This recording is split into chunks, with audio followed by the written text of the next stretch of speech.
ಕಾಲ.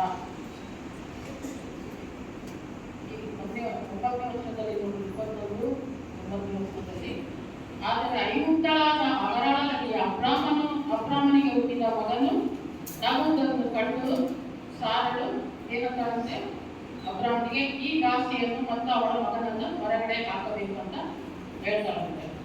ಈ ದಾಸಿಯ ಮಗನು ಆ ಮಾತನ್ನು ಹೇಳಿದ ತಕ್ಷಣ ಅಬ್ರಾಮನಿಗೆ ಏನಂತಂದ್ರೆ ಬಹಳ ದುಃಖ ಉಂಟಾಯಿತಂತೆ. ಯಾಕಂದ್ರೆ ಅವನಿಂದ ಹುಟ್ಟಿದ ಮಗನಾಗಿದ್ದಾನೆ, ಮೊದಲನೇ ಮಗನಾಗಿದ್ದಾನೆ. ಅದಕ್ಕಾಗಿ ಅವನಿಗೆ ಮಗನು ಹೊರಗಡೆ ಹೋಗೋದಕ್ಕೆ ಅವನು ಇಷ್ಟಪಟ್ಟಿರಲಿಲ್ಲ. ಆದ್ರೆ ಇದೇ ತರ ಆಗರಾಳು ಒಂದೇ ಒಂದ್ಸಲ ಅವರು ಹೊರಗಡೆ ಹಾಕಿದ್ರು ಅವನು ಒಂದ್ಸಲ. ಆದ್ರೆ ಅವರ ಅಂಗಡಿಗಳಾಗಿದ್ದರು ದೇವರ ಬಗ್ಗೆ ತಿಳಿದುಕೊಂಡಿರಲಿಲ್ಲ ಅವರು. ಆಮೇಲೆ ಅವರು ಹೊರಗಡೆ ಹೋದ್ಮೇಲೆ ಮತ್ತೊಮ್ಮೆ ದೇವರು ಅವಳೊಟ್ಟಿಗೆ ಹೇಳಿದ್ರಂತೆ, ನೀನು ಹೋಗಿ ಸೇರಿಕೋ ಮತ್ತೊಮ್ಮೆ ಸಾರಳೊಟ್ಟಿಗೆ ನೀನು ಇರು, ಅವಳ ದಾಸಿಯಾಗಿ ಇರು. ಅಲ್ಲಿ ಅವಳು ತಪ್ಪು ಮಾಡಿದ್ದರಿಂದನೇ ಅವಳ ಸ್ಥಾನವನ್ನು ಅವಳು ತೆಗೆದುಕೊಂಡು ಇರುವುದರಿಂದ ಸಾರನಿಗೆ ಮನಸ್ಸು ಕಷ್ಟವಾಗಿ ಅವಳನ್ನು ಹೊರಗಡೆ ಹಾಕಬೇಕಂತ ಹೇಳಿದ್ರು. ಮತ್ತೆ ಅವಳು ದೇವರನ್ನು ತಿಳಿದುಕೊಂಡು ಮತ್ತೆ ಸಾರ ಒಂದಿಗೆ ಮತ್ತೊಮ್ಮೆ ಬಂದು ಅವಳು ಇರಬೇಕಂತೇಳಿ ಇದು ಮಾಡ್ಕೊಂಡು ಅವಾಗ ಅಲ್ಲಿ ಏನಾಯ್ತಂದ್ರೆ ಅದು ಮತ್ತೆ ಅದನ್ನ ಸಾರ ಏನ್ ಮಾಡ್ತಾರಂತೆ, ನೀನು ಹೊರಗೆ ಹಾಕಬೇಕು, ಯಾಕಂದ್ರೆ ನನ್ನ ಮಗನೊಂದಿಗೆ ಅವನ ಮಗನ ಬಾಧಿಸ್ತನಾಗಬಾರದು ಅನ್ನೋದು ಅವಳ ಉದ್ದೇಶವಾಗಿತ್ತು. ಅದೇ ತರ ದೇವರು ಅಬ್ರಾಮನಿಗೆ ಮಾತನಾಡಿದಂತೆ ಬಹಳ ದುಃಖವಾಗಿತ್ತು ಅಬ್ರಾಮನಿಗೆ. ದೇವರು ಬಂದು ಅಬ್ರಾಮನಿಗೆ ಮಾತಾಡಿದ, ನೀನು ಸಾರಳಿ ಹೇಳಿದಾಗೆ ಮಾಡು. ಯಾಕಂದ್ರೆ ಶಾಸ್ತ್ರದ ಪ್ರಕಾರ ಮೊದಲನೇ ಏನಿರ್ತದೆ, ಮೊದಲ ಹೆಂಡತಿ ಅಲ್ಲ ಅಧಿಕಾರ ಇರ್ತದೆ. ಶಾಸ್ತ್ರದ ಪ್ರಕಾರ ಅದು ಕರೆಕ್ಟ್ ಆಗಿರ್ತದೆ. ಅದಕ್ಕಾಗಿ ಅವನು ನೀನು ಕರಾಕರ ಮಾಡಿಕೊಳ್ಳಬೇಡ, ಕರಾಕರಕ್ಕೆ ಸಮಸ್ಯೆ ಆಗಲಿ ಯಾವುದೇ ಒಂದು ಇಕ್ಕಟ್ಟು ಮಾಡಕ್ ಹೋಗ್ಬೇಡ ಹೆಂಡತಿಯೊಂದಿಗೆ ನೀನು, ಅದಕ್ಕೆ ನೀನು ಕರಾಕರ ಮಾಡಬೇಡ ಅಂತ ಹೇಳ್ಬಿಟ್ಟು ಅವನೇನ್ ಮಾಡ್ತಾನ, ನೀನು ಸಾರಳ ಹೇಳಿದಾಗೆ ನೀನು ಹೊರಗಡೆ ಹಾಕು ಅಂತ ಹೇಳ್ತಾನೆ. ಅದಕ್ಕೆ ಅವನೇನ್ ಮಾಡ್ತಾನ, ಮಾರನೇ ದಿನ ಬೆಳಿಗ್ಗೆ ಏನ್ ಮಾಡ್ತಾನಂತೆ ಆಗರಳು ಮತ್ತು ಅವನಿಗೆ ಏನ್ ಮಾಡ್ತಾನ 14ನೇ ವಚನ,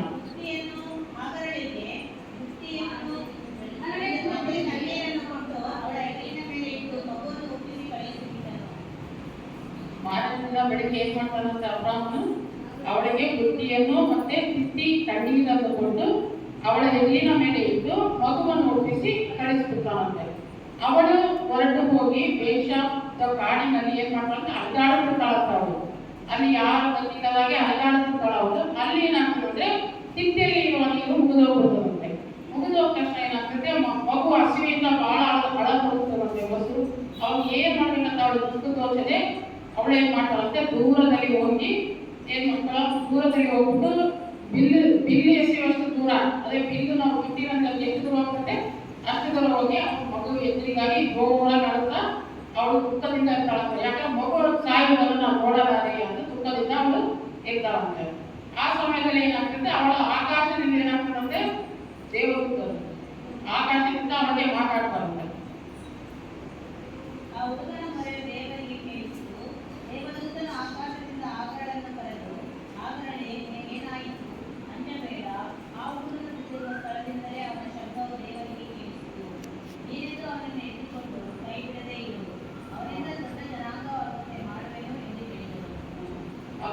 ಆಕಾಶದಿಂದ ಶಬ್ದ ಬರುತ್ತದೆ, ಆಗರಡೆ ಏನಾಯ್ತು, ನೀನು ಅಂಜಬೇಡ, ನೀನ್ ಯಾಕೆ ಎದುರಿಸಿ, ನೀನು ಅಂಜಬೇಡ. ಯಾಕಂದ್ರೆ ಆ ಮಗು ಅಳತಿರೋದು ದೇವರ ಸನ್ನಿಧಿಯಲ್ಲಿ ಕೇಳಿಸ್ತಾ ಇದೆ.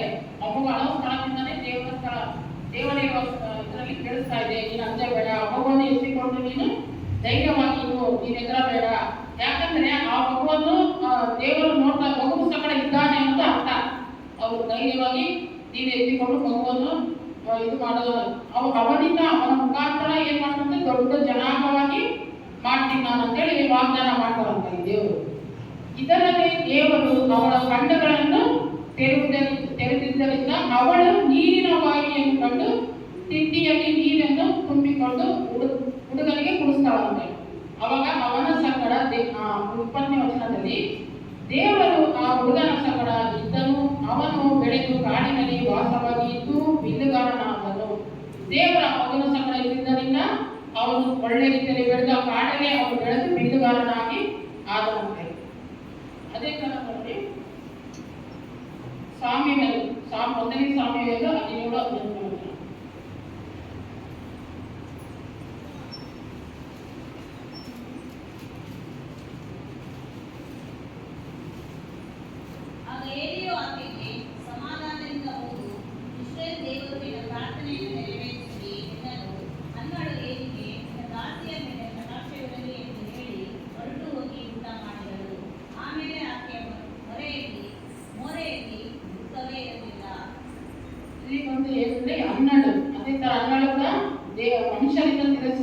ಪಟ್ಟಿದ್ದರು ದೇವರಿಂದ ಸ್ವೀಕಾರ ಮಾಡಿದವಳು ಆಗಿದ್ದಳು ಈ ವಚನದಲ್ಲಿ. ಅವರ ಪ್ರಾರ್ಥನೆಯನ್ನು ಕೇಳಿ ಅಲ್ಲಿ ಸಹ ಏನ್ ಮಾಡಿದ್ರು, ಅವರು ದೇವರನ್ನು ಆತುಕೊಂಡು ದೇವರ ಮೇಲೆ ಆಧಾರ ಪಟ್ಟಿದ್ದರಿಂದ ದೇವರ ಅವಳನ್ನು ಆಶೀರ್ವದಿಸಿ ಅವಳಿಗೆ ಮಗುವನ್ನು ಕೊಟ್ಟರು. ಅವಳು ಮನುಷ್ಯರಿಂದ ತಿರಸ್ಕಾರ ಪಟ್ಟಿದ್ದರಿಂದ ದೇವರ ಅವರನ್ನು ಸ್ವೀಕಾರ ಮಾಡಿಕೊಂಡರು. ಅದೇ ತರ ಯೋಹಾನ 15:17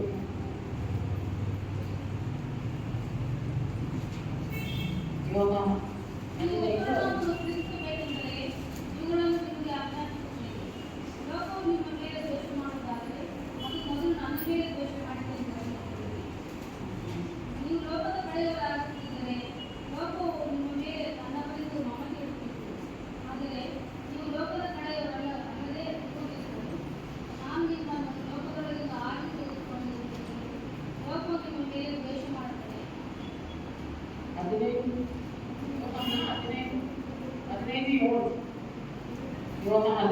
ನೀವು ನನ್ನಲ್ಲಿಯೂ ನನ್ನ ವಾಕ್ಯಗಳು ನಿಮ್ಮಲ್ಲಿ ನೆಲೆಗೊಂಡಿದ್ದರೆ ಏನು ಬೇಕಾದರೂ ಬೇಡಿಕೊಳ್ಳಿರಿ, ಅದು ನಿಮಗೆ ದೊರೆಯುವುದು.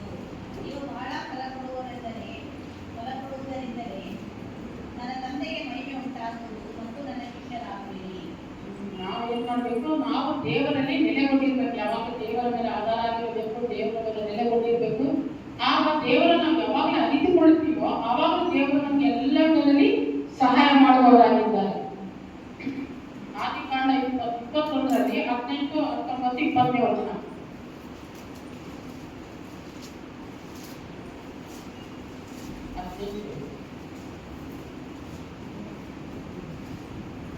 ನೀನೆದ್ದು ಅವನನ್ನೇ ಎತ್ತಿಕೊಂಡು ಕೈ ಬಿಡದೆ ಇರು, ಅವನಿಂದ ದೊಡ್ಡ ಜನಾಂಗವಾಗುವಂತೆ ಮಾಡುತ್ತೇನೆ ಎಂದು ದೇವರಲ್ಲಿ ಅವಳಿಗೆ ಧೈರ್ಯವನ್ನು ಕೊಡ್ತಾರೆ. ಅದೇ ತರ ಇದಲ್ಲದೆ ದೇವರು ಅವಳ ಕಣ್ಣನ್ನು ಸಹ ಆ ಒಂದು ಸಮಯದಲ್ಲಿ ದುಃಖದಿಂದ ವೇದನೆಯಿಂದ ಅವಳ ದಿಕ್ಕು ತೋಚದೆ ಯಾರಿನ ಕಾಡಿನಲ್ಲಿ ಅಂತ ಬಹಳ ದುಃಖವಾಗಿ ಅಳುತ್ತಿರುವಾಗ ದೇವರಲ್ಲಿ ಅವಳಿಗೆ ಏನ್ ಮಾಡಿದ್ರು, ನೀರಿಲ್ಲದೆ ಇರುವ ಸಮಯದಲ್ಲಿ ನೀರಿನ ಬಾವಿ ಕಣ್ಣನ್ನು ತೆಗೆದುಕೊಟ್ಟು ನೀರಿನ ಬಾವಿಯನ್ನು ತೋರಿಸ್ತಾರೆ ಅವರಿಗೆ. ಅವಳು ಆ ಬಿಂದಿಯಲ್ಲಿ ನೀರು ತುಂಬಿಸ್ಕೊಂಡು ಅವ್ರ ಮಗಳಿಗೆ ಕೂರಿಸಿದ್ಮೇಲೆ ಅವಾಗ ಮಗ ಅದು ಏನಂದ್ರೆ ಇದು ಅರ್ಥ ಇದೆ ಏನಂದ್ರೆ ದೇವರ ಮಗನ ಸಂಗಡ ಇದ್ದನು ಅಂತಾನೆ ಅರ್ಥ. ಅದೇ ತರ ಅದೇ ದೇವರು ಈಗಲೂ ಸಹ ನಮ್ಮ ಎಂತ ಒಂದು ಪರಿಸ್ಥಿತಿ ಬಂದರೂ ನಾವು ದೇವರಲ್ಲಿ ಇರಬೇಕು. ಯಾವಾಗಲೂ ದೇವರಲ್ಲಿ ಇರುವುದರಿಂದ ನಮಗೆ ದೇವರು ಎಲ್ಲ ಪರಿಸ್ಥಿತಿಯಲ್ಲಿ ಕೈ ಬಿಡದೆ, ನಮ್ಮನ್ನು ಮರೆಯಲಾರದೆ, ನಮ್ಮನ್ನು ತೊರೆಯಲಾರದೆ ನಮ್ಮ ಸಂಗಡ ಇದ್ದು ನಮ್ಮ ಪ್ರಾರ್ಥನೆ ನಮ್ಮ ಪ್ರಾರ್ಥನೆ ಈಗಲೂ ಸಹ ಅವರು ಕೇಳುವರಾಗಿದ್ದಾರೆ. ಎಲ್ಲ ವಿಧದಲ್ಲಿ ನಮಗೆ ಸಹಾಯ ಈಗಲೇ ದೇವರಾಗಿದ್ದುಕೊಂಡು ಸಹಾಯ ಮಾಡ್ತಾರೆ. ಅದೇ ತರ ಮತ್ತಾಯ 15:22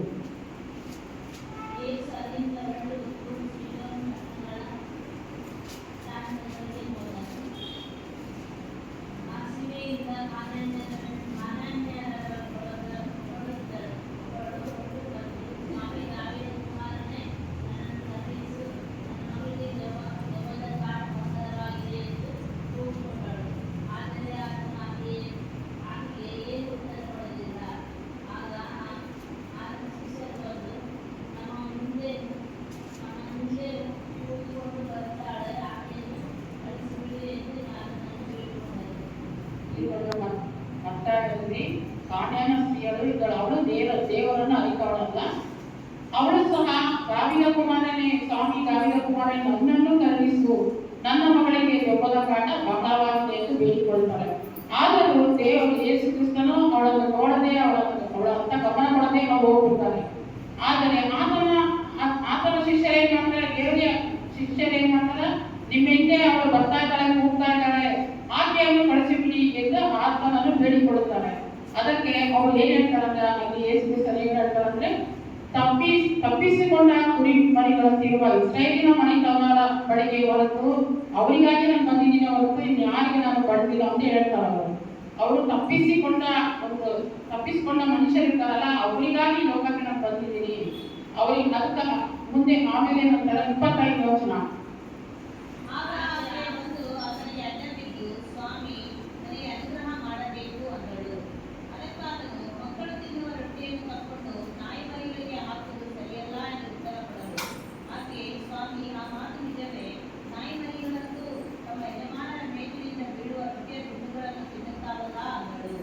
ಅಲ್ಲಿ ನೋಡ್ರಿ, ಅಲ್ಲಿ ಏನ್ ನಡೀತಂದ್ರೆ ಆಕೆ ಸ್ತ್ರೀ ಅವಳು. ಅಲ್ಲಿ ಬಂದು ನನ್ನನ್ನು ಕರುಣಿಸುತ್ತೇನೆ, ನನ್ನ ಮಗಳಿಗೆ ದೆವ್ವ ಕಾಟವಾಗಿದೆ ಅಂತ ಆ ಸ್ತ್ರೀ ಹೇಳ್ಬೇಕಾದ್ರೆ ದೇವರೇ ಅವ್ರೇನ್ ಹೇಳ್ತಾರೆ, ನನ್ನನ್ನು ನಂಬುವವರಿಗೆ ನಾನು ಸಹಾಯ ಮಾಡ್ತೇನೆ, ನನ್ನ ವಿಶ್ವಾಸ ನನ್ನ ಮೇಲೆ ಇದ್ದವರಿಗೆ ನಾನು ಸಹಾಯ ಮಾಡ್ತೇನೆ ಅಂತೇಳಿ ಅವ್ರು ಹೇಳ್ತಾರೆ.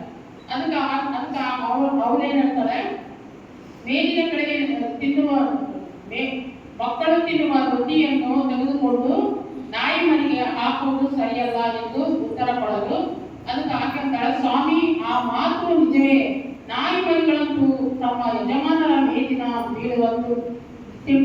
ಬೀಳುವ ರೊಟ್ಟಿಯ ತುಂಡುಗಳನ್ನಾದರೂ ತಿನ್ನುತ್ತಾವಲ್ಲ ಅಂತಾಳೆ. ಆಗ ಆ ಮಾತು ಹೇಳಿದ ತಕ್ಷಣ ಅಲ್ಲಿ ದೀನಲಾಗ್ತಾಳೆ, ದೇವರ ಕಡೆಗೆ ದೀನತ್ವವನ್ನು ತಗ್ಗಿಸಿಕೊಳ್ತಾಳೆ. ಹೌದು ದೇವರೇ, ನೀನು ಹೇಳೋದು ಸರಿ, ಆದ್ರೆ ನಾನು ದೀನತ್ವವಾಗಿ ನಿನ್ನ ಬಳಿಗೆ ನಾನು ತಗ್ಗಿಸಿಕೊಳ್ತಾ ಇದ್ದೇನೆ, ನನ್ನ ಮಗಳನ್ನು ಸ್ವಸ್ಥತೆ ಕೊಡು ಅಂತ ಬೇಡಿಕೊಳ್ತಾಳೆ. ಅದೇ ಕ್ಷಣದಲ್ಲಿ ಆಗ ಯೇಸು ಕ್ರಿಸ್ತನು ಹೇಳ್ತಾರೆ, ಅಮ್ಮ ನಿನ್ನ ನಂಬಿಕೆ ಬಹಳ, ನಿನ್ನ ಮನಸ್ಸಿನಂತೆ ಆಗಲಿ ಎಂದು ಉತ್ತರ ಕೊಡ್ತಾನು. ಅದೇ ಗಳಿಗೆಯಲ್ಲಿ ಆಕೆಯ ಮಗಳು ಸ್ವಸ್ಥವಾಗ್ತಾಳೆ. ಅದೇ ತರ ಲೂಕ 5:12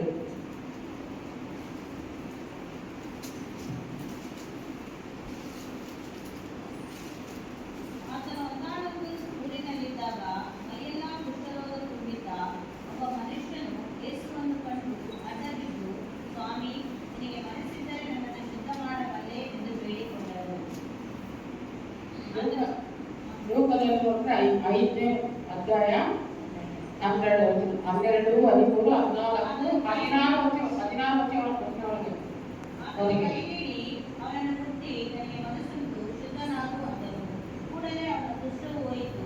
ಆಗ ಆತನು ಅವನಿಗೆ, ನೀನು ಯಾರಿಗೂ ಹೇಳಬೇಡ, ಆದರೆ ಹೋಗಿ ಯಾಜಕನಿಗೆ ನಿನ್ನ ಮೈ ತೋರಿಸಿ ಮೋಶೆಯು ನೇಮಕ ಮಾಡಿರುವುದನ್ನು ಅರ್ಪಿಸಿ ನಿನ್ನ ಶುದ್ಧಾಚಾರವನ್ನು ನೆರವೇರಿಸು, ಅದು ಜನರಿಗೆ ಸಾಕ್ಷಿಯಾಗಲಿ ಎಂದು ಅಪ್ಪಣೆ ಕೊಟ್ಟನು. ಈ ಕುಷ್ಠರೋಗ ಅಂದ್ರೆ ಸಾಮಾನ್ಯವಾಗಿ ಯಾರು ಹುಟ್ಟುವುದಿಲ್ಲ, ಎಲ್ಲ ಮನುಷ್ಯರು ಹುಟ್ಟುಬಿಟ್ಟು ಹೊರಗಾಗ್ಬಿಟ್ಟಿರ್ತಾರೆ, ಅವ್ರನ್ನ ಯಾರು ಸ್ವೀಕಾರ ಮಾಡೋದಿಲ್ಲ. ಆದ್ರೆ ನಾವು ಯೇಸು ಕರ್ತನು ಏನ್ ಮಾಡಿದಾನ, ಕೈ ಹಿಡಿದು ಕುಷ್ಠರೋಗಿಯನ್ನು ಕೈ ಹಿಡಿಸಿ ಎತ್ತಿಕೊಂಡು ಸ್ವಸ್ಥತೆ ಕೊಟ್ಟರು ಅವರು. ಅದಕ್ಕೆ ಅಲ್ಲಿ ಮನುಷ್ಯರಿಂದ ತಿರಸ್ಕಾರ ಪಟ್ಟವರು ಪ್ರತಿಯೊಂದು ಮನುಷ್ಯರು ದೇವರು ಸ್ವೀಕಾರ ಮಾಡಿದಾಗ ನಮ್ಮ ದೈತ್ಯರು ಈಗಲೂ ಅದೇ ದೇವರೇ, ಈಗಲೂ ಅವರು ಕಾಯ್ತಿದ್ದಾರೆ, ನನ್ನ ಮಗ ನನ್ನ ಬಳಿಗೆ ಬರಲಿ, ನನ್ನ ಮಗಳು ನನ್ನ ಬಳಿಗೆ ಬರಲಿ ಅಂತ ಸ್ವೀಕಾರ ಮಾಡ್ಬೇಕಂತ.